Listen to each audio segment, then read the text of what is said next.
প্রিয় দর্শক, আমন্ত্রণ জানাচ্ছি এটিএন বাংলা নিয়মিত স্বাস্থ্য বিষয়ক সরাসরি অনুষ্ঠান করোনা এবং করোনাতে বরাবরের মতো দর্শক পুরো আয়োজন জুড়ে আমি আছি ডাক্তার শাহেদ ইমরান। দর্শক মণ্ডলী, আমরা জানি দেশে 4 লক্ষ মানুষ আক্রান্ত হয়েছে এই করোনা ভাইরাস দ্বারা এবং সারা বিশ্বে কোটি কোটি মানুষ আক্রান্ত হয়েছে এবং মৃত্যুর তালিকা কিন্তু দীর্ঘ থেকে দীর্ঘায়িত হয়েছে। বাংলাদেশে এই পরিমাণ কিন্তু একেবারে কমেনি। সুতরাং মানুষ অনেকেই ভাবছেন এই মুহূর্তে করোনা বাংলাদেশে নেই, অনেকেই ধারণা এই কারণেই অসচেতন এবং সচেতন লোকেরও যে একেবারে অভাব তাও নয়। তবে আমাদের কিন্তু এই মুহূর্তে আমরা যেটি দেখছি যে আমাদের যে লোকালয়ে মানুষজন কিন্তু অনেকটাই অসচেতন এবং মাস্ক পরার ব্যাপারটি এবং স্বাস্থ্যবিধি মানার বিষয়টিকে অনেকেই গুরুত্বহীন ভাবছেন। কিন্তু আসলে এটি কতটুকু জনস্বাস্থ্য সম্পন্ন বা স্বাস্থ্য ঝুঁকি কতটুকু সেই বিষয়গুলো কিন্তু আমাদের জানা প্রয়োজন। দর্শক মণ্ডলী, আপনারা জানেন যে এই অনুষ্ঠানটি সাধারণ মানুষের জন্য হয়ে আসছে এবং আপনারা সরাসরি যুক্ত হতে পারেন আমাদের এই অনুষ্ঠানে। এটিএন বাংলার দেখানো স্ক্রিনে যে নাম্বারটি আছে সেই নাম্বারে সরাসরি ফোন করে আমাদের আজকের যে বিশেষজ্ঞ রয়েছেন তাদের সাথে আপনারা সরাসরি কথা বলতে পারেন। আপনাদের মনে যত প্রশ্ন আছে সেগুলো আমরা চেষ্টা করব আপনাদের সাথে আলোচনা করবার জন্য দর্শক। এবং একই সাথে এই মুহূর্তে আমাদের সবচেয়ে বড় যে প্রশ্নটি, কবে আসছে সেই প্রতিষেধক, যেই আলাউদ্দিনের চেরাগ যদি বলেন বা যেভাবেই বলেন যে আমরা সুরক্ষিত থাকব যেই বিষয়টি নিয়ে, সেটি হচ্ছে প্রতিষেধক। সেই বিষয়ে কথা বলবার জন্য দেশের স্বনামখ্যাত দুজন বিশেষজ্ঞকে আমরা আমাদের এটিএন বাংলার স্টুডিওতে এবং অনলাইনে আমরা যুক্ত করতে পেরেছি। কারা আছেন তাদের সাথে পরিচয় করিয়ে দেব।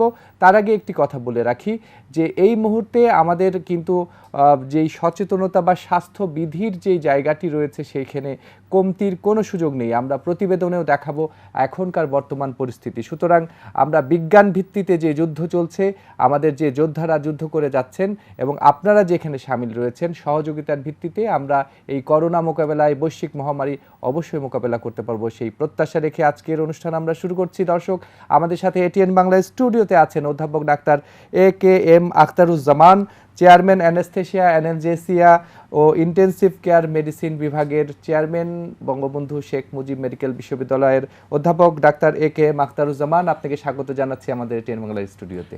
ধন্যবাদ ফেরদৌস। আমার বিশ্ববিদ্যালয়ের পক্ষ থেকে এবং আমার বিভাগের পক্ষ থেকে এটিএন বাংলার সমস্ত দর্শক শ্রোতাকে ধন্যবাদ। দর্শক মণ্ডলী, আমাদের সাথে অনলাইনে যুক্ত আছেন। আমরা জানি আজকের এই মুহূর্তে বাংলাদেশের যে সন্তান, গর্বিত সন্তান, এবং আমরা যাকে নিয়ে গর্ব করছি, যেই প্রতিষ্ঠানকে নিয়ে গর্ব করছি এবং সারা বিশ্বে আপনারা জানেন যে বাংলাদেশি চিকিৎসক এবং বাংলাদেশি বিজ্ঞানীরা সারা বিশ্বে কিন্তু নেতৃত্ব দিচ্ছে। সুতরাং আমাদের দেশে কারা এই কাজ করে যাচ্ছেন আপনারা নিশ্চয়ই তাদের চেনেন। এমনই একজন ব্যক্তিত্ব Asif Mahmud, in-charge research and development, Globe Biotech Limited. Asif Mahmud, আপনি আমাকে নিশ্চয়ই শুনতে পাচ্ছেন। আপনাকে স্বাগত জানাচ্ছি এটিএন বাংলার স্টুডিও থেকে। আমি ডাক্তার শাহেদ ইমরান। জি ধন্যবাদ, আপনাকে ধন্যবাদ, এটিএন বাংলাকে অনেক ধন্যবাদ। জি আসিফ মাহমুদ, আমরা জানি যে আপনি এই মুহূর্তে খুবই ব্যস্ত, কেননা আমাদের সামনে যে আমরা যে প্রথমটি যেমন করে বলছিলাম যে আমাদের প্রতিষেধকের জন্য আমরা তীর্থের কাকের মতো বসে আছি, সেই বিষয়টি নিয়ে আপনারা কাজ করছেন। আপনারাও আমাদের সহযোদ্ধা এই মুহূর্তে। আপনার সাথে আমাদের অনেকগুলো তথ্য নেবার আছে, আপনার সাথে আলোচনায় থাকবো। আপনি নিশ্চয়ই আমাদের সাথে আছেন পুরো আয়োজন জুড়ে।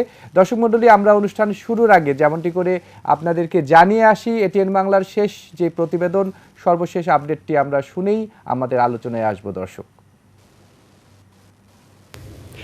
গত 24 ঘন্টায় করোনা ভাইরাসে আক্রান্ত হয়ে দেশে আরও 17 জনের মৃত্যু হয়েছে। এ নিয়ে মৃতের সংখ্যা দাঁড়ালো 5,966 জনে। মৃত ব্যক্তিদের 16 জন পুরুষ আর 1 জন নারী। এর মধ্যে ঢাকা বিভাগে মারা গেছেন সর্বোচ্চ 11 জন। সবশেষ 14,061 নমুনা পরীক্ষায় 1,659 জনের করোনা শনাক্ত হয়েছে। শনাক্তের হার 11.80%। মোট আক্রান্তের সংখ্যা 4,12,647। গত 24 ঘন্টায় সুস্থ হয়েছেন 1,886 জন। এ নিয়ে মোট সুস্থ হয়েছেন 3,29,787 জন। শনাক্ত বিবেচনায় সুস্থতার হার 79.92%। স্বাস্থ্য অধিদপ্তরের সংবাদ বিজ্ঞপ্তিতে এসব তথ্য জানানো হয়। দর্শক বুঝতে পারলেন যে এই মুহূর্তে আক্রান্তের সংখ্যা এবং মৃত্যুর তালিকা কোনোটিই কিন্তু কম নয়।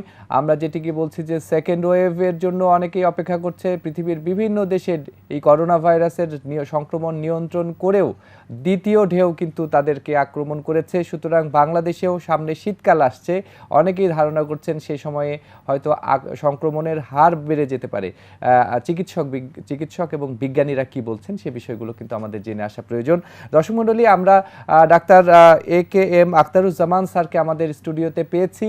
আমাদের দেশে স্বনামখ্যাত একজন ইন্টেনসিভিস্ট এবং আমাদের ICU এক্সপার্ট, যাদেরকে আমরা বলি জীবন শেষ রক্ষা করবার জন্য যে শেষ মুহূর্তে যেই সেনানীরা, যে চিকিৎসকরা কাজ করেন, তাদেরই অভিভাবক একজন চিকিৎসক আমাদের অধ্যাপক আখতারুজ্জামান স্যার। স্যার, আপনাকে একটা বিষয়ে আমরা প্রথমেই শুরু করতে চাই। আমরা এভাবে যে আমরা যেমন কোভিড-19-এর শুরুর দিকে আমরা যেমন ভাবছিলাম বা ভয় পাচ্ছিলাম, ভীত সন্ত্রস্ত ছিলাম যে করোনা ভাইরাসের সংক্রমণ হলেই বা এই রোগটি হলেই আমাদের হয়তো আইসিইউতে যেতে হতে পারে। আমরা ভেন্টিলেটর নিয়ে অনেক প্রশ্ন করছিলাম, অনেক চাহিদা বাড়ার কথা বলছিলাম। আপনার কাছে কি মনে হয় স্যার, যে আমাদের কোভিড-19 রোগটি হলেই কি আইসিইউতে যেতে হবে? ধন্যবাদ। আমরা একটু দেখি যে আমাদের কোভিড-19 যে রোগটি, সেই রোগটি অবশ্যই একটি মারাত্মক রোগ এবং একটি ছোঁয়াচে রোগ, এটি আমরা জেনে আসছি। তবে সব আসার কথা হচ্ছে বাংলাদেশের চিকিৎসকরা, বাংলাদেশের চিকিৎসা কর্মীরা, আমরা কিন্তু শিখেছি, আমরা কিন্তু এই অভিজ্ঞতা অর্জন করেছি। দেখুন যে নভেম্বর বা ডিসেম্বরে যদি চায়নার অভিজ্ঞতাকে চিন্তা করি এবং তারপরে ইউরোপের ইতালির যদি অভিজ্ঞতাকে চিন্তা করি, তার চেয়ে কিন্তু সেখান থেকে শিক্ষা নিয়ে আমরা কিন্তু অনেকটা এগিয়ে গিয়েছি। আমাদের হাসপাতালে ভর্তির হার যেমন অন্যদের চেয়ে কম, কিন্তু মৃত্যু হারটা যদিও স্ট্যাটিস্টিক্সে কম দেখা যায়, মানে 25, আজকে যদি চিন্তা করি 25, কিন্তু আমরা বলি আমরা 25 জনকেও হারাতে চাই না, আমরা 0 মৃত্যুর হার আনতে চাই। আমাদের পৃথিবীর অনেক ছোট ছোট রাষ্ট্র কিন্তু এই জায়গায় চলে আসছে। তাহলে আমরা কিভাবে এই জায়গাটা চলে আসতে পারি? অবশ্যই স্বাস্থ্যবিধি 1 নম্বর। কেন আমরা যেটা বলে থাকি, মাস্কই ভ্যাকসিন, এই মাস্ক পরেই আমাদেরকে জীবনযাপন করতে হবে। অ্যাটলিস্ট ভ্যাকসিন, সফল ভ্যাকসিন না আসা পর্যন্ত গ্লোব যেটা করছে, অবশ্যই আমরা তার অংশীদার। এখন আসি যে আমাদের ইন্টেনসিভ কেয়ার ইউনিটের সক্ষমতা কতটুকু। আপনি দেখুন যে বাংলাদেশের যে ইন্টেনসিভ কেয়ার ইউনিটের যে বেড সংখ্যা, সেটি যদি টোটাল বেড সংখ্যা বসে 1200 থেকে 1300 একটি যে সংখ্যা, সরকারি এবং বেসরকারি সবকিছু মিলিয়ে যদি আমরা চিন্তা করি, যেমন ধরুন আমাদের বিশ্ববিদ্যালয়ে আমরা 21টি বেডকে শুধু আমরা করোনা রোগীর জন্য করেছি। এবং আমরা দেখছি এই মার্চের পর থেকে যে আক্রান্ত যে রোগীরা আসছেন আমাদের ইন্টেনসিভ কেয়ার ইউনিটে, অথবা আমাদের বিশ্ববিদ্যালয় বঙ্গবন্ধু শেখ মুজিব মেডিকেল বিশ্ববিদ্যালয় কোভিড ইউনিটে আসছেন, সেখান থেকে কিন্তু ট্রান্সফারের হার 1 to 2%, আমরা যদি এভাবে চিন্তা করি। এবং কিন্তু আমরা সবচেয়ে দুঃখজনক যে জায়গাটি, আমরা হয়তো আরও বেশি ভালো করতে পারতাম, যে জায়গাটি আমরা কথা বলছিলাম, যে আমাদের রোগীরা কিন্তু অনেক দেরিতে হাসপাতালে আসছেন। এবং আপনারা জানেন যে এই রোগটির টার্গেট অর্গান হচ্ছে একটি শ্বাসযন্ত্র, এবং ফুসফুস যেটা আমরা বলি, ফুসফুস যদি নষ্ট হয়ে যায়, তার অক্সিজেন হারিয়ে ফেলে, তাহলে কি হয়, আমাদের শরীরে রক্তে অক্সিজেনের পরিমাণ কমে যাবে। এবং অক্সিজেনের পরিমাণ যত কমিয়ে যাবে, এবং সেই সময় যদি আমরা অক্সিজেন সরবরাহ করতে না পারি, তাহলে কিন্তু রোগীটির সামনে নিশ্চিত মৃত্যু চলে আসবে। এই জায়গাটায় আমার যেটা অভিজ্ঞতা হচ্ছে, যে আমরা যে রোগীদেরকে আমরা হারিয়ে ফেলছি বা হারাচ্ছি, তার বেশিরভাগ রোগী কিন্তু দেরিতে হাসপাতালে আসছেন। এবং আমার ইন্টেনসিভ কেয়ার ইউনিটে যদি 10 থেকে 12 দিন পর আমাদের ইউনিটে আসছেন, এবং আমাদের মৃত্যু হার কিন্তু ওয়ার্ল্ডের যে কোনো একটি জায়গার মতো স্ট্যাটিস্টিক্স, কিন্তু আমরা স্ট্যাটিস্টিক্সে থাকতে চাই না। আমরা বলতে চাই, আমরা সফল হতে চাই, রোগীদেরকে সচেতন করতে চাই। ওনাদের যখনই তার অক্সিজেন স্যাচুরেশন 94-93-তে চলে আসবেন, ওনারা হাসপাতালে আসবেন। বাসায় থাকার চেষ্টা করবেন না, এবং হাসপাতাল থেকে অক্সিজেনের পরিমাণ যখন তারা নর্মালি সম্ভব হবে না, আমরা ইন্টেন্সিভ কেয়ার ইউনিট যেটা আমরা পরিচালনা করে থাকি সেখানে সাহায্য করব, এবং যত তাড়াতাড়ি আসবেন, যত আর্লি আসবেন, রিকভারি রেট কিন্তু তত ভালো। অর্থাৎ সূচনাতেই আসলে অক্সিজেন দিয়ে যদি তাদেরকে সেবাটি দেয়া যায় তাহলে অনেকটা রিকভারি হওয়ার চান্সটাই বেশি থাকবে। এবং নিশ্চয়ই আপনারা স্যার সেই কাজগুলো করছেন, তবে আপনারা নিশ্চয়ই প্রত্যাশা করছেন না, আপনি যেটি বলছেন যে যদি অনেক আগে আসে তাহলে হয়তো আরও ভালো করে আইসিইউতে আসা প্রয়োজন হবে না। অর্থাৎ আমরা যেটা কি বলি যে আইসিইউ স্টেকে কমানোর জন্য বা আইসিইউতে যেন, যেহেতু আপনি বলছেন যে সব মিলিয়ে যদি 1200 আপনার আমাদের ক্যাপাসিটি থাকে তাহলে সেক্ষেত্রে রোগীর পরিমাণ যদি বেড়ে যায় তাহলে সেক্ষেত্রে আপনাদের জন্য সামলানো খুব কঠিন হবে। এটা অবশ্যই। আপনি দেখেন যে মাত্র 1200 বেড, তার মধ্যে 300 থেকে 400 বেড কিন্তু আমরা শুধুমাত্র এই করোনা রোগীর জন্য রাখতে পেরেছি। ডেডিকেট করা। কেননা আমার তো অন্য রোগীরাও আছেন। তাহলে এই সাধারণ রোগীদের চিকিৎসা করতে 300 হবে। থেকে 400 বেডকে দিয়ে এই 18 কোটি মানুষকে যখন আমরা সেবা দিতে যাব, সেই সেবার অবশ্যই আমাদের প্রায়োরিটিটা চেঞ্জ করতে হবে, এবং আমাদের চেষ্টা করতে হবে প্রতিরোধ।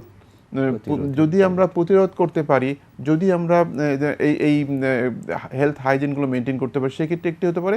2 নম্বর হচ্ছে দেরি করে হসপিটালে আসার জন্য যে লেট স্টেজে অথবা ক্রিটিক্যাল কেয়ারে যখন আসছেন তখন তার রেজাল্ট খুব বেশি ভালো হচ্ছে না, সেটাও কিন্তু একটু আমাদের বিষয় দেখার বিষয়। আমরা আইসিইউতে স্যার সফলতা নিয়ে আমরা অবশ্যই কথা বলবো, তার আগে আমরা একটু অনলাইনে যাচ্ছি। আসিফ মাহমুদ, এই সময়কার যদি বলি আমরা হিরো, এই সময়কার তারকা আসিফ মাহমুদ, আপনি কাজ করছেন বায়োটেক যেই ল্যাবরেটরি, সেখানে আপনি কাজ করছেন ইনচার্জ হিসেবে।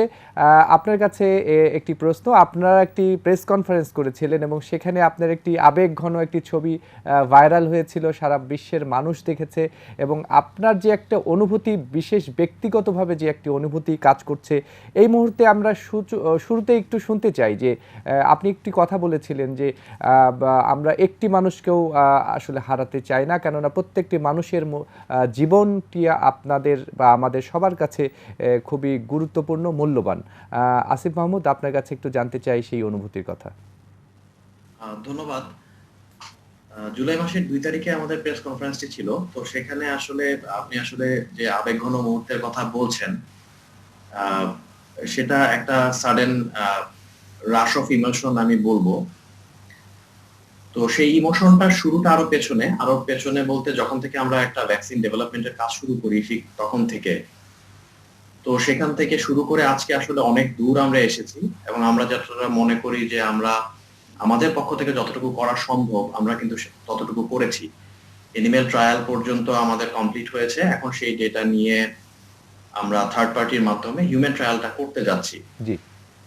তো অ্যাজ আ স্পন্সর এবং ম্যানুফ্যাকচারার আমাদের কাজটুকু আমরা শেষ করেছি। সেখানে এই কাজটুকু কত দ্রুত সময়ে আমরা করতে পারি সেটার জন্য আমাদের যে আবেগ ছিল সেই আবেগ আমরা কাজে লাগিয়েছি, এবং দ্রুততম সময়ে আমরা সেটা শেষ করেছি। কিন্তু এখন পরবর্তী যে স্টেপগুলো, সেই স্টেপগুলো আসলে আমাদের একার পক্ষে করা পসিবল না। আচ্ছা, কিন্তু আমরা যে ফিলিংসটা, যে আবেগটা নিয়ে কাজ করেছি, সেই আবেগটা অন্যান্যদের মধ্যে থাকতে হবে। যারা এখন এই হিউম্যান ট্রায়ালটা করবে, যে রেগুলেটরি বডি তারা রিভিউ করবে, সেই আবেগটা তাদেরও থাকতে হবে, সেই ফিলিংসটা তাদের কাজ করতে হবে যে এই কাজটা শুধু গ্লোব বায়োটেকের না, অবশ্যই এই কাজটা আমার একার না, এবং গ্লোব বায়োটেকের না, এই কাজটা একটা ভ্যাকসিন ডেভেলপমেন্ট হচ্ছে, অনেক বড় একটা কাজ। SARS-CoV-2 এর এগেইনস্টে আমরা ফাইট করছি, এটা টোটাল বাংলাদেশের জন্য একটা যুদ্ধ। তো সেই ফিলিংসটা আসলে সবার মধ্যে আসতে হবে, সেই ফিলিংস থেকে কাজ করলে কিন্তু আমরা দ্রুততম সময়ে আমাদের লক্ষ্য অর্জন করতে পারবো। আসিফ মাহমুদ, আমি এখানে একটু বলতে চাই, যুক্ত করতে চাই যে এই যে বাংলাদেশের যেই ওষুধ শিল্পটি কিন্তু খুবই সুনাম কুড়িয়েছে গত 1 যুগ 2 যুগ ধরে, কিন্তু বাংলাদেশের যে ফার্মাসিউটিক্যালগুলো আছে তারা কিন্তু বিভিন্ন দেশে রপ্তানি করছে, তারা ওষুধ রপ্তানি করছে।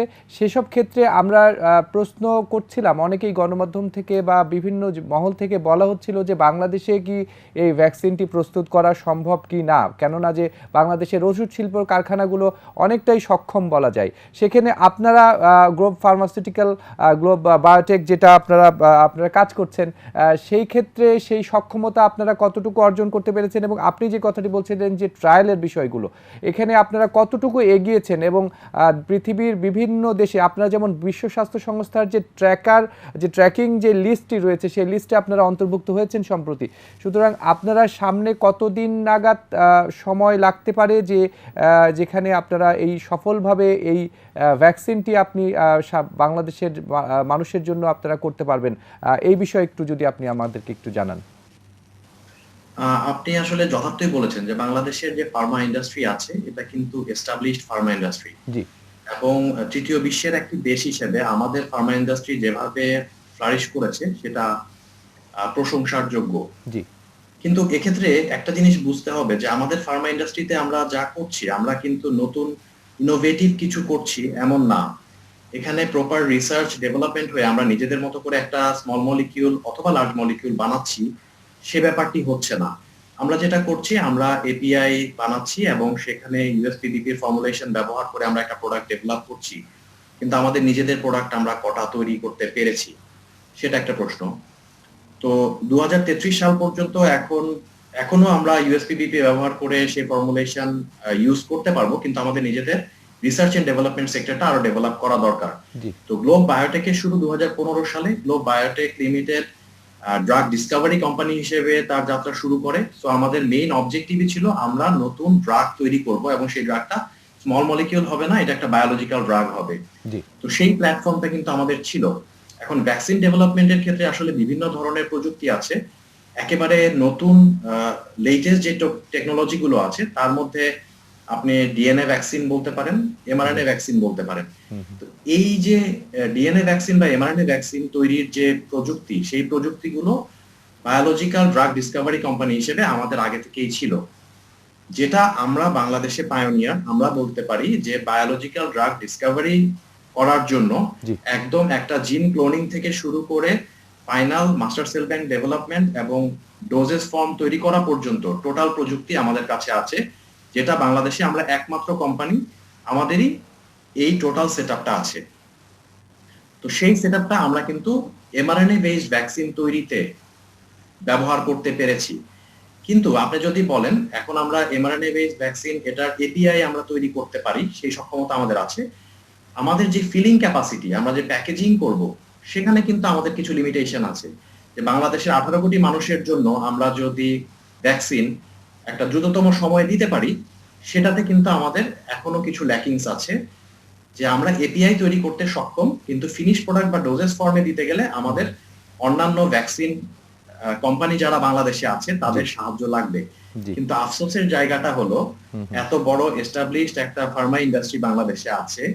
আমি জানি না গ্লোব বায়োটেকের ভ্যাকসিনের কথা আপনি কারো কাছে শুনেছেন কিনা। সবাই বলছে আমরা সেরাম ইনস্টিটিউট থেকে আনবো, আমরা রাশিয়া থেকে ভ্যাকসিন আনবো, কিন্তু গ্লোব বায়োটেকের কথা কেউ বলছে না। আফসোসের জায়গাটা ওখানে। কেন তারা বলছে না?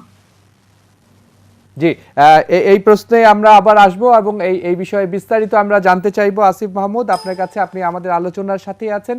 আমরা একটু অধ্যাপক ডাক্তার একেএম আখতারুজ্জামান স্যার আপনার কাছে আসবো। যেমনটি আসিফ মাহমুদ বলছিলেন যে আসলে আমরা যে তীর্থের কাকের মতো তাকিয়ে আছি ভ্যাকসিনের দিকে, সেখানে আমাদের বাংলাদেশের একটি ফার্মাসিউটিক্যাল ইন্ডাস্ট্রি তারা এই উদ্যোগটি নিয়েছে, এবং উনি অনেক আবেগের কথাও বলছিলেন, উনি অনেক বিজ্ঞানের কথা বলছিলেন।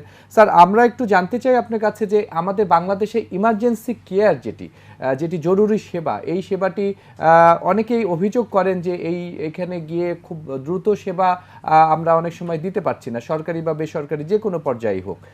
আপনি দীর্ঘদিন থেকে কাজ করছেন স্যার এই জায়গাটিতে, এবং এখন এই মুহূর্তে আপনি একজন সামনের সারির এবং সম্মুখ যোদ্ধা হিসেবে নেতৃত্ব দিচ্ছেন স্যার। আপনি কি এই মুহূর্তে বলবেন যে আমাদের একটু রিমডেলিং অফ হেলথ কেয়ার যদি দরকার হয়, সেক্ষেত্রে ইমার্জেন্সি কেয়ার বা সার্ভিস কিভাবে আরো ভালো করে দেয়া যায়, বা সেক্ষেত্রে আপনার পরামর্শটি একটু জানতে। ধন্যবাদ। আমি প্রথমেই আসিফের কথাকে বলি যে আসিফ, দেখুন ওয়ার্ল্ডে যখনই কোনো এরকম একটা ক্রাইসিস আসে, আমরা যদি চিন্তা করি সেই ইনফ্লুয়েঞ্জা প্যান্ডেমিক যেটা 1817 থেকে 19 সাল পর্যন্ত যেটা ছিল, 4টা ওয়েভ যেটা ছিল, তারপর যদি আমি যদি খুব আরও ডিস্ট্রাকটিভ যদি চিন্তা করি যে উইপনের যে first world war and second world war চিন্তা করি, এই ওয়ার্ল্ড ওয়ারগুলো অথবা এই ক্রাইসিসগুলো কিন্তু বিজ্ঞানের অগ্রযাত্রাকে সাহায্য করে এবং অনেক রাষ্ট্র অথবা অনেক শক্তি কিন্তু ডেভেলপ করে। আমি খুব আশাবাদী যে এইভাবে যে এই প্যান্ডেমিকটা আমাদেরকে কিন্তু অনেক কিছু শিখিয়ে গেল। প্রথমত একটা শিখিয়ে গেল, চোখ আঙ্গুল দিয়ে দেখিয়ে গেল যে আমরা হেলথ সেক্টরে, শুধু আমরা না কিন্তু ওয়ার্ল্ড কিন্তু হেলথ সেক্টরে কিন্তু তারা কিন্তু ডেভেলপমেন্ট করেনি, আর তারা সবাই ডেভেলপমেন্ট করেছে উইপনের জন্য। তাহলে একটি জায়গা কিন্তু আমরা চোখে দিয়ে গেল। কিন্তু 2 নম্বর যে জায়গাটা চলে আসছে যে বিশ্বের অনেক শক্তি কিন্তু দাঁড়িয়ে যাবে। এই যে বাংলাদেশ দাঁড়িয়ে যাচ্ছে, বাংলাদেশে যদি ভ্যাকসিনটা হয়ে যাবে তো বাংলাদেশ দাঁড়িয়ে যাবে, কিন্তু ওয়ার্ল্ডের একটি কাটারে কিন্তু চলে যাবে। এরকম যদি আরও ইনোভেটিভ যে কাজগুলো হচ্ছে, আমাদের চিকিৎসকরা অথবা আমাদের সায়েন্টিস্টরা অথবা আমাদের যে ইঞ্জিনিয়ারিং সেকশন, আমি এই ব্যাপারে একটি খালি কথা বলতে চাই যে যেমন মনে করেন আমার বিশ্ববিদ্যালয় কিন্তু অনেকগুলো ইনোভেটিভ কাজ হচ্ছে। যেমন আপনারা কদিন আগে দেখেছিলেন যে আমরা একটা নতুন এক ধরনের ভেন্টিলেটর নিয়ে কাজ করছি, যেটা বঙ্গবন্ধু শেখ মুজিব মেডিকেল বিশ্ববিদ্যালয়ের অ্যানেস্থেসিয়া বিভাগ এবং ওয়েলস, যেটা ইউকের একটা ওয়েলসের একটা ইউনিভার্সিটি, হাইওয়েলডা ইউনিভার্সিটির সঙ্গে একটি যৌথ গবেষণা প্রকল্প আমরা কিন্তু শেষ করলাম। এবং সামনের দিনে কিন্তু আরও 2টো গবেষণা প্রকল্প ওদের সঙ্গে আমরা করছি। একটি যে প্রকল্প নিয়ে আমরা কথা বলছিলাম যে একটি এটা ভার্চুয়াল ওয়ার্ড নামে, ভার্চুয়াল কোভিড ওয়ার্ড, যেটা বলছিলাম যে আর্লি কীভাবে রোগীদেরকে আমি হাসপাতালে আনতে পারি, এটি একটি জায়গা নিয়ে আমরা কাজ করছি। হতাশ আমরা হব না। আমরা যারা যুদ্ধ করে অথবা আমরা যারা 71-এর মুক্তিযুদ্ধ অথবা এখনো অনবরত যুদ্ধ করে যাচ্ছি, তারা কিন্তু অবশ্যই এই দেশে, এই সোসাইটিতে টিকে যাবে এবং আমরা অবশ্যই টিকে থাকবো। আপনি যে গবেষণাটির কথা বলছেন সেখানে কতটুকু অগ্রগতি রয়েছে? এটা কিন্তু অনেক অগ্রগতি। যেমন ধরুন আমরা যে ভেন্টিলেটর নিয়ে, যেটা সিপ্যাপ মেশিন নিয়ে যে গবেষণাটি করেছি, সেটার রেজাল্ট কিন্তু খুবই ভালো, ইমপ্রেসিভ একটা রেজাল্ট। আমরা যদি আর্লি এই সিপ্যাপটি ব্যবহার করতে পারি তাহলে কিন্তু আমরা অনেক রোগীর জীবন বাঁচাতে পারবো। এটি একটি জায়গা, মানে বেসিক জায়গাটা যদি আমরা চিন্তা করি। এবং সেকেন্ড যে গবেষণাটি চলে আসছে, এটা কিন্তু এই রকমই একটি গবেষণা। আমরা কিভাবে একটি লোককে আমি ট্র্যাকিং করতে পারি। যেমন ধরুন আমাদের প্ল্যান আছে যে আমরা একজন রোগী যখন কোভিড পজিটিভ হবেন তখনই ওনাকে আমরা সফটওয়্যারটি শিখিয়ে দিব। উনি তখন সফটওয়্যারে ওনার প্রতিদিনের পালস রেট, স্যাচুরেশন এবং মেনটেন করবে। আমার একজন রিসার্চ অ্যাসিস্ট্যান্ট, সে প্রতিদিনের ওটা প্যানেল দেখবেন। যখন তার রেড লাইট করবে তখন ওনাকে একটা ফোন করবেন যে আপনি হাসপাতালে চলে আসুন, আপনার জন্য অমুক বেডটি রেডি করা আছে। আমি কেন আপনি এই জায়গাটা আনলাম, যে আমরা ইমার্জেন্সি কেয়ার কীভাবে ইমপ্রুভ করতে পারি। তাহলে দেখুন উনি কিন্তু ওনার জন্য একটি বেড রেডি করে থাকছে। উনি বাসা থেকে যখন বের হচ্ছেন তখনই কিন্তু তার বেডটা রেডি, এবং বেড রেডি হলে নিশ্চিত চিকিৎসার ব্যাপারে সে নিশ্চিন্ত হতে পারছেন। এই যে বাসা থেকে বের হওয়া এবং হসপিটালের একটি বেড পাওয়ার থেকে চিকিৎসা শুরু করা, এর মাঝে যে গ্যাপ, এই গ্যাপটা কিন্তু আমরা কমিয়ে আনতে চাই। এটা হচ্ছে আমাদের একেবারে বেসিক জায়গা। এবং ইমার্জেন্সি কেয়ার কিন্তু এটাই আমরা যেটা চাই, যে তার গোল্ডেন আওয়ার যেটা, যে সেই গোল্ডেন আওয়ারটা ব্যবহার করতে। এবং যখনই কোনো একটি সমন্বিত একটি গোল্ডেন আওয়ারকে আমরা ব্যবহার করতে পারবো, তার কিন্তু রোগীর সুস্থতার হার কিন্তু অনেক বেড়ে যাবে। যখন দেখুন বাংলাদেশে কি হচ্ছে, বাংলাদেশে একজন রোগের হয়তো মায়োকার্ডিয়াল ইনফ্রাকশন হচ্ছে, যেটা আমরা বলি হার্ট অ্যাটাক হচ্ছে, উনি যাচ্ছেন হচ্ছে নিউরোলজির কাছে। নিউরোলজি মানে যারা একটা স্ট্রোক হচ্ছেন, উনি যাচ্ছেন হয়তো হার্ট অ্যাটাকের করে উনি যাচ্ছেন হচ্ছে তার কার্ডিয়াক একটা কেয়ারে। তাহলে এই যে ডিফারেন্সটা হচ্ছে, এই যে গোল্ডেন আওয়ারগুলো কিন্তু আমরা হারিয়ে ফেলছি একটি জায়গা। 2 নম্বর যে জায়গাটি হচ্ছে যে আমাদের দেশে যে ইমার্জেন্সি কেয়ার যেটা, সেটা কিন্তু মানে ক্যাজুয়ালিটি অথবা ট্রমা কেয়ার, কিন্তু সেটা কিন্তু আসলেই আমরা এই ব্যাপারে ল্যাগ বিহাইন্ড আমরা কিন্তু আমাদের যেটা বঙ্গবন্ধু শেখ মুজিব মেডিকেল বিশ্ববিদ্যালয়ে কিন্তু একটি আমরা সমন্বিত ইমার্জেন্সি কেয়ার শুরু করার চেষ্টা করেছিলাম, কিন্তু কোভিড আসার পর আমরা পারিনি। ঢাকা মেডিকেল কলেজ ওনারা কিন্তু একটা তৈরি করেছেন সমন্বিত কেয়ার। আমরা জাতীয় এসওপি করা যায় কিনা স্যার, এইটাই হচ্ছে জায়গা যে আমার মনে হয় যে এমার্জেন্সি যে একটি সাবজেক্ট, এমার্জেন্সি যে একটা মেডিসিন, সেই জায়গাটি আমরা ডেভেলপ করতে হবে এবং এই জায়গাটি ডেভেলপ করার মাধ্যমেই আমরা কিন্তু একজন রোগীর, যেটা আমরা বলি এটা কিন্তু ট্রাফিকের মতো, উনি আসবেন, ইমিডিয়েট কেয়ারটুকু নেবেন, তারপরে ওনাকে পাস করে দেবেন। যার নিউরো কেয়ার লাগবে নিউরো কেয়ারে পাঠাবেন, রেসপিরেটরি কেয়ার লাগবে রেসপিরেটরি কেয়ার পাঠাবেন, এবং যার সার্জিক্যাল কেয়ার লাগবে তো সার্জারি কেয়ার পাঠাবেন। এই যে করে আমি ইমিডিয়েট ম্যানেজমেন্টগুলো করলাম এবং ইমিডিয়েট ম্যানেজমেন্ট করার পরে উনি তার ডেফিনেটিভ কেয়ারে চলে গেল। এই জায়গাটা দেখার সময় আসছে। কোভিড আরও আমাদেরকে চোখ খুলিয়ে দিয়েছে। আমি আমার স্টুডেন্টদেরকে এইভাবে বলার চেষ্টা করি, দেখুন আমরা আমাদের একজন স্বনামধন্য অর্থনীতিবিদকে হারিয়েছি, একজন মুক্তিযোদ্ধা জনাব কিবরিয়া, ওই সময় উনি অর্থমন্ত্রী ছিলেন। দেখুন কিবরিয়া স্যার অসুস্থ হলেন অথবা উনি যখন ইনজুর্ড হলেন সেই বৌদ্ধনগর একটি সিলেটের একটি জায়গায়। আচ্ছা, উনি কিন্তু আমাদের শেষ নিঃশ্বাস ত্যাগ করলেন ঢাকা এসে। এই যে বাইপাসে জায়গাটুকু, এই জায়গাটুকু কিন্তু ওনার যদি উনি যে গুলি খেয়েছেন পায়ে, আমরা যদি ওনাকে ইমার্জেন্সি কেয়ারটা করতে পারতাম, আমরা একটা ফ্লুইড দিতে পারতাম, ব্লাড দিতে পারতাম, ইভেন উনি যদি ইমিডিয়েট কেয়ারটা ওই জায়গার কোনো একটা আশেপাশে যে উপজেলা হসপিটাল যদি করতে পারতাম, করে ওনাকে আমি ডেফিনেটিভ চিকিৎসার জন্য হয়তো যদি করতে পারতাম, আমরা হয়তো ওনাকে একটি অঙ্গ হারাতাম, কিন্তু ওনার কিন্তু এই জীবনটি আমরা কিন্তু পেতাম। এবং আমি আমার ছেলেদেরকে যখন পড়াই, আমার এমডি স্টুডেন্টদের যখন পড়াই, তখন কিন্তু এই উদাহরণটা সবসময় দেই। খুব একটা খারাপ উদাহরণ, খুব একটি হৃদয় বিদারক উদাহরণ, কিন্তু এর মাধ্যমে আমি দেখে দিতে চাই যে আমার ছেলেদেরকে যে ইয়েস, গোল্ডেন আউটটু ব্যবহার করতে হবে।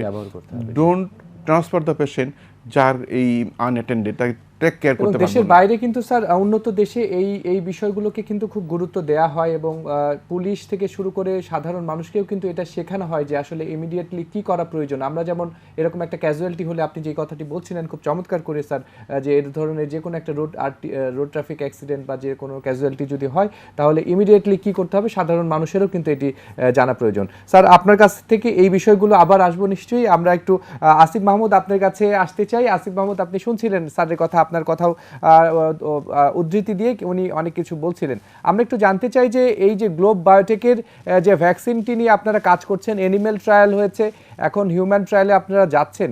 আসলে আপনাদের এই ট্রায়ালগুলো শেষ করে আপনারা কতদিন নাগাদ আমরা আসলে ফিনিশ প্রোডাক্ট বা আপনারা ভ্যাকসিন আকারে যদি পেতে হয়, সেক্ষেত্রে আপনাদের কোথায় কোথায় বাধা রয়েছে এবং এটি যদি আমাদের আসে তাহলে আমাদের কতদিন সময় লাগতে পারে, এই বিষয়টি একটু জানতে চাই।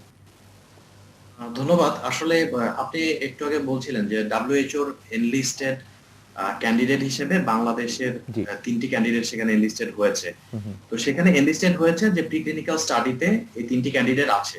তো সেক্ষেত্রে আমাদের mRNA বেস যে ভ্যাকসিনটা ব্যানকোভিড, সেটাও কিন্তু WHO ট্র্যাকারে প্রিক্লিনিক্যাল স্টাডি হচ্ছে এইভাবে এনলিস্টেড হয়েছে। তো সেখান থেকে আমরা যদি এর পরবর্তী স্টেপে যেতে চাই, পরবর্তী স্টেপটা হবে যে ব্যানকোভিডের এখন হিউম্যান ট্রায়াল বা ক্লিনিক্যাল ট্রায়াল চলছে। তাহলে এই প্রিক্লিনিক্যাল থেকে ক্লিনিক্যাল ট্রায়ালে যাওয়ার জন্য যে কাজগুলো, সেই কাজগুলো কিন্তু একা ম্যানুফ্যাকচারার হিসেবে গ্লোব বায়োটেক করতে পারবে না। আর ম্যানুফ্যাকচারার হিসেবে ইন্টারেস্টের কনফ্লিক্টের কারণে এটা একটা থার্ড পার্টি কন্ট্রাক্ট রিসার্চ অর্গানাইজেশনের মাধ্যমেই করতে হবে। তো সেক্ষেত্রে আমাদের কন্ট্রাক্ট রিসার্চ অর্গানাইজেশন হিসেবে আমরা আইসিআরবির সাথে একটি চুক্তি স্বাক্ষর করি, যেখানে আমরা ডিসিশন নেই যে আমরা স্পন্সর হিসেবে কাজ করব এবং আমাদের থার্ড পার্টি সিআরও হিসেবে আইসিডিআরবি আমাদের হিউম্যান ট্রায়ালটি করবে। তো সেক্ষেত্রে আইসিডিআরবির যে এক্সপার্টিজ আছে, সেই এক্সপার্টিজ কাজে লাগিয়ে তারা একটা প্রোটোকল তৈরি করবে। সেই প্রোটোকল অনুযায়ী তারা একটা বাজেট করবে এবং বিএমআরসির কাছে এথিক্যাল অ্যাপ্রুভালের অ্যাপ্লিকেশন করবে। তো এই ব্যাপারে আমাদের ভূমিকা হবে আমরা স্পন্সর, তারা হিউম্যান ট্রায়ালটা করবে। মেইনলি যেহেতু তারা করবে, তাদের এই ব্যাপারে যথেষ্ট অভিজ্ঞতা আছে, তারা কিন্তু প্রোটোকল ডেভেলপমেন্টের কাজ করবে। সেক্ষেত্রে আমাদের তেমন কোনো বলার কিছু কিন্তু নেই। সেক্ষেত্রে আমরা বলতে পারি, বা ওনারাও হয়তো বা জানেন, আইসিআরবির ওনারাও জানেন যারা প্রোটোকল তৈরির কাজ করছেন, যে বিশ্বব্যাপী যারা এখন হিউম্যান ট্রায়ালের বিভিন্ন ফেজে আছে, তারা কি প্রোটোকলে তাদের হিউম্যান ট্রায়ালটি করছে। কেউ হয়তো বা ফেজ 1 ফেজ 2 একসাথে করছে, কেউ ফেজ 1 ফেজ 2 ফেজ 3 একই সাথে একের পর এক করে যাচ্ছে, কেউ ফেজ 2 ফেজ 3 কে ব্লেন্ড করছে, এবং সেক্ষেত্রে সময়েরও কিন্তু একটা কম বা বেশি হচ্ছে। আমরা যদি মডার্নার এক্সাম্পল দিতে চাই, সেক্ষেত্রে আমরা মার্চের 18 তারিখে ওরা 14 দিনের অ্যানিমাল ট্রায়ালের ডাটা নিয়ে এফডিএ এর কাছে অ্যাপ্রুভাল করে, এবং এফডিএ রিভিউ শেষ করে তাদেরকে অ্যাপ্রুভাল দেওয়ার পরে মার্চের 28 তারিখে তারা হিউম্যান ট্রায়ালের ফেজ 1 শুরু করে। তো এখানে যে সময়টা 10 দিনের মধ্যে একটা প্রোটোকল তৈরি করে সেটা রিভিউ করে হিউম্যান ট্রায়ালের ফেজ 1 শুরু করা, তারা যেটা করতে পেরেছে আমরাও সেরকম করতে চাই। জি, আমরাও সেরকম করতে চাই। আমরা যে প্যাশন থেকে কাজগুলো এগিয়ে নিয়ে গিয়েছি সেই ভালোবাসাটা সবার মধ্যে চাই। বাংলাদেশের একটা ভ্যাকসিন বাজারে আসুক, বাংলাদেশের মানুষ উপকৃত হোক, জি, এই ফিলিংসটা সবার মধ্যে আসুক। সবাই জি, আমরা সবাই চাই আসলে যে শর্টকাট এই বলবো না, ভ্যাকসিনটি আসুক। যে স্টেপ গুলো আছে সেগুলো দ্রুততম সময়ে করে আমরা হিউম্যান ট্রায়ালটা শুরু করি। সেটার উপরে নির্ভর করছে কত দ্রুত আমরা ফেজ 3 ট্রায়াল শেষ করে বাজারে আসতে পারবো। এখনো অনেক দূর যাওয়ার বাকি, জি, সময় চলে যাচ্ছে, দ্রুত কাজ করা দরকার। জি। সেক্ষেত্রে আসিফ মাহমুদ, আমরা আসলে আপনি যেটি বলছিলেন যে সকলের সহযোগিতা প্রয়োজন। আপনারা যেমন সেক্ষেত্রে রাষ্ট্রীয় সহযোগিতা, প্রশাসনিক সহযোগিতা এবং আপনাদের যে প্রযুক্তিগত যে বিষয়গুলো রয়েছে আপনারা সেক্ষেত্রে প্রস্তুত বলে আমরা জানতে পেরেছি। আমরা একটু এই জায়গাটিতে আসলে একটু যদি আপনাদের মনের যতটুকু সময়ের মধ্যে আপনারা চাইছেন, আসলে আপনাদের চাওয়ার জায়গাটি কোথায়, যে আপনারা কবে নাগাদ বাজারে আসতে চান, এটি আপনাদের কি কোনো পরিকল্পনা রয়েছে, বা বিশ্ববাজারে আপনাদের কি এই ভ্যাকসিনটি যদি সম্ভব হয় সেখানেও কি আপনারা রপ্তানি করবেন কিনা? অবশ্যই আমাদের দেশের চাহিদা মিটিয়ে আমরা বিশ্ববাসীর চাহিদা পূরণেও চেষ্টা করব অবশ্যই, এবং বাংলাদেশ থেকে একটা ভ্যাকসিন যেটা বিশ্বের বিভিন্ন দেশে রপ্তানি হবে, এটা বাংলাদেশের জন্য অবশ্যই গর্বের ব্যাপার হবে। জি, কিন্তু এখানে আবারও আসলে একটা সময়ের কথা যখন আমি বলবো, তখন আমাকে আবারও বলতে হবে যে এখন আসলে সময়ের ফ্রেমটা সেটা আইসিডিডিআরবির উপরে নির্ভর করছে, এবং যে রেগুলেটরি বডিগুলো ইনভলভ আছে তাদের উপরে ডিপেন্ড করছে। জি, আপনি বিশ্বব্যাপী যত ভ্যাকসিন ম্যানুফ্যাকচারার আছে আপনি দেখবেন তাদের সাথে সরকারের একদম সরাসরি সাহায্য, পৃষ্ঠপোষকতা তারা পেয়ে আসছে অনেক আগে থেকে। কিন্তু সেক্ষেত্রে আমরা এতদূর পর্যন্ত এসেছি, গ্লোব বায়োটেক লিমিটেড একটা ভ্যাকসিন ক্যান্ডিডেট ডেভেলপ করেছে, সেটার এনিম্যাল স্টাডি শেষ করে হিউম্যান ট্রায়ালের জন্য অপেক্ষা করছে, কিন্তু সেই অনুযায়ী আমরা কিন্তু সেই পৃষ্ঠপোষকতা, সেই ধরনের কোনো সাহায্য, সেই ধরনের কোনো কমিটমেন্ট আমরা সরকারের কাছ থেকে পাইনি, যেটা আমাদের আফসোসের জায়গা। আপনারা কি সেটি কি আবেদন করেছেন, বা সেভাবে কি আপনারা সরকারের সাথে সরাসরি যুক্ত বা কাজ করার জন্য নিশ্চয়ই আপনারা আবেদন বা সহযোগিতা চেয়েছেন কিনা, বা আপনারা কাজ করছেন কিনা সেভাবে? আমরা আসলে যেভাবে যখন যতটুকু আপডেট আমাদের হয়েছে আমরা চিঠি দিয়ে সরকারের বিভিন্ন মহলকে অবহিত করেছি। তো এটার একটা পাবলিকেশনেরও প্রয়োজন আছে। আপনারা কি এই তথ্যগুলো কি আসলে সেভাবে যেই জার্নালগুলো আছে, ওয়ার্ল্ড ক্লাস যে জার্নালগুলো রয়েছে সেই জার্নালগুলোতে আপনারা এই ধরনের তথ্য ডেটাগুলো কি আপনারা পাবলিশ করছেন কিনা, বা আপনারা কত দূরে গিয়েছেন, বা কি রকম?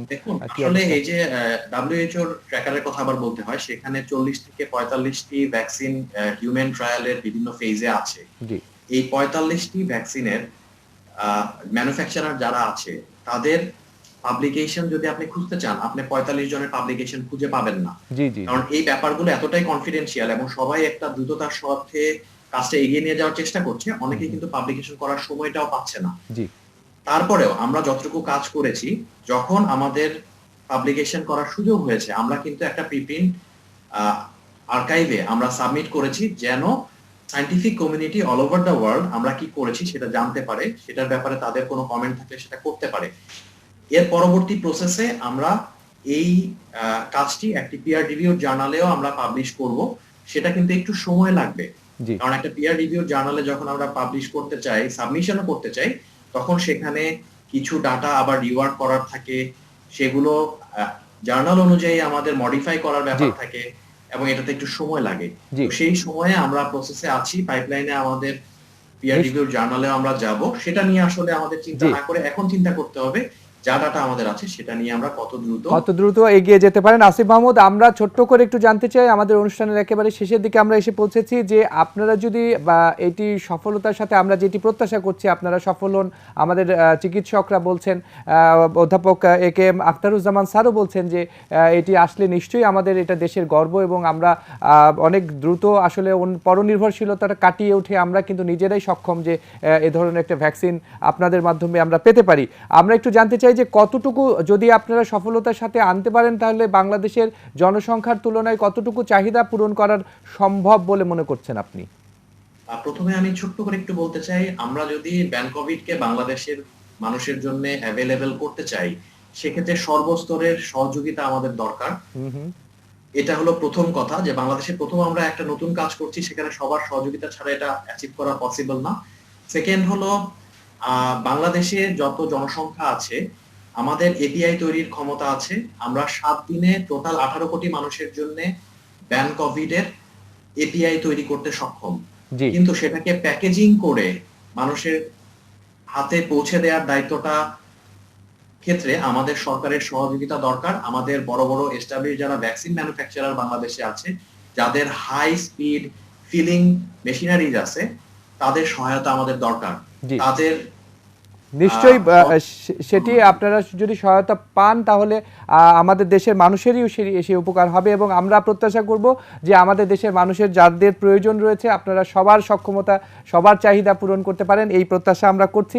আসিফ মাহমুদ, আপনি আমাদের এই যে গবেষণার এই সময়টিতে আপনি আমাদেরকে সময় দিয়েছেন এটিএন বাংলায়, এবং এরকম একটি সময় আপনাকে পেয়েছি আমরা, আপনার প্রতি কৃতজ্ঞতা।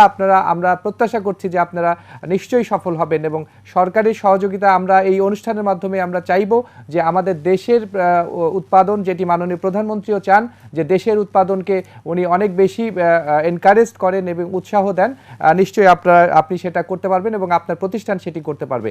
আপনাকে অসংখ্য ধন্যবাদ আসিফ মাহমুদ। আমরা অন্য কোনো অনুষ্ঠানে আবার আপনাকে নিশ্চয়ই পাবো এবং আলোচনায় আপনাকে যুক্ত করতে পারবো আসিফ মাহমুদ। অধ্যাপক এ কে এম আখতারুজ্জামান, আমরা যেহেতু অনুষ্ঠান শেষ করব, আপনি ছোট্ট শেষ কথাটি বলে আমরা আজকের অনুষ্ঠান শেষ করতে চাই। ধন্যবাদ। আমি আসলে দুটি কথা আমাদের নাম্বার 1 হচ্ছে যে আমাদের মাস্ক পরতে হবে এবং আমাদের স্বাস্থ্যবিধি মেনে চলতে হবে, এটি একটি। আর আমরা যদি অসুস্থ হয়ে যাই আর্লিয়েস্ট টাইমে হাসপাতালের সঙ্গে যোগাযোগ করতে হবে। চিকিৎসকের পরামর্শ ব্যতীত কোনো ধরনের ওষুধ খাওয়া ঠিক না, এটি হচ্ছে আমাদের মূল মন্ত্র হওয়া উচিত কোভিড প্রিভেনশনের জন্য। অসংখ্য ধন্যবাদ অধ্যাপক ডাক্তার এ কে এম আখতারুজ্জামান, আপনি আমাদের এটিএন বাংলা স্টুডিওতে এসেছেন। দর্শক মণ্ডলী, আমরা আজকে আলোচনা করছি, খুব গুরুত্বপূর্ণ যে বিষয়ে আলোচনা করেছি, আমরা ভ্যাকসিন নিয়ে কাজ করছি। ভ্যাকসিন বাংলাদেশে যেটি তৈরি হচ্ছে সেটার যে মূল নায়ক আসিফ মাহমুদ, উনি আমাদের সাথে ছিলেন, আমাদেরকে জানিয়েছেন ওনাদের সর্বশেষ আপডেটটি। আমাদের সাথে ছিলেন দেশের বরেণ্য একজন চিকিৎসক অধ্যাপক ডাক্তার এ কে এম আখতারুজ্জামান। আমরা দুজনকেই ধন্যবাদ দিয়ে আজকের অনুষ্ঠান শেষ করব। আপনারা সুস্থ থাকবেন, ভালো থাকবেন, এবং স্যার এবং যে কথাটি বললেন যে স্বাস্থ্যবিধি মানার কোনো বিকল্প নেই, আমাদের ভ্যাকসিন আসার আগে আমাদের মাস্কই হচ্ছে আমাদের ভ্যাকসিন। ভালো থাকবেন, সুস্থ থাকবেন, আবারও বলছি এটিএন বাংলার সাথেই থাকুন। আল্লাহ হাফেজ।